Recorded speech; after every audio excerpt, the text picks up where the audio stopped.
Washington DC दुनिया के सबसे ताकतवर मुल्क अमेरिका की राजधानी है। इस शहर का इतिहास करीब 200 साल पुराना है, जिसे 17 जुलाई 1790 में बसाया गया था। ये जगह न सिर्फ अमेरिकी सियासत बल्कि पूरी दुनिया का सियासी केंद्र कही जाती है, क्योंकि यहां पर बनाई गई पॉलिसी का असर पूरी दुनिया पर किसी न किसी वजह से पड़ता है। वॉशिंगटन डीसी को साल 1800 में अमेरिका की राजधानी बनाया गया था। इससे पहले साल 1790 में न्यूयॉर्क और फिर 1791 में फिलाडेल्फिया अमेरिका की राजधानी हुआ करती थी।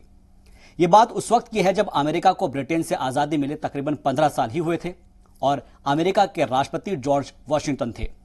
वो चाहते थे कि अमेरिका की नई राजधानी पोटोमैक नदी के किनारे बसाई जाए और इसी के लिए वर्जीनिया और मैरीलैंड जैसे राज्यों से जगह ली गई, जिसके बाद पहले राष्ट्रपति के नाम पर ही इस राजधानी का नाम वॉशिंगटन डीसी दिया गया।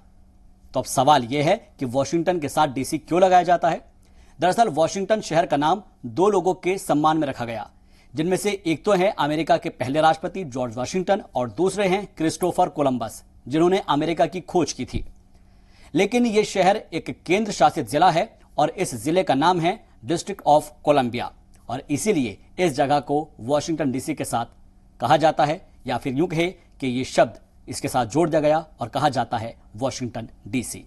ये वीडियो आप देख रहे हैं जी इस्लाम के डिजिटल प्लेटफॉर्म पर शहबाज के साथ, और ऐसे ही जानकारी वाली वीडियोस के लिए आप जुड़े रहिए जी मीडिया के साथ।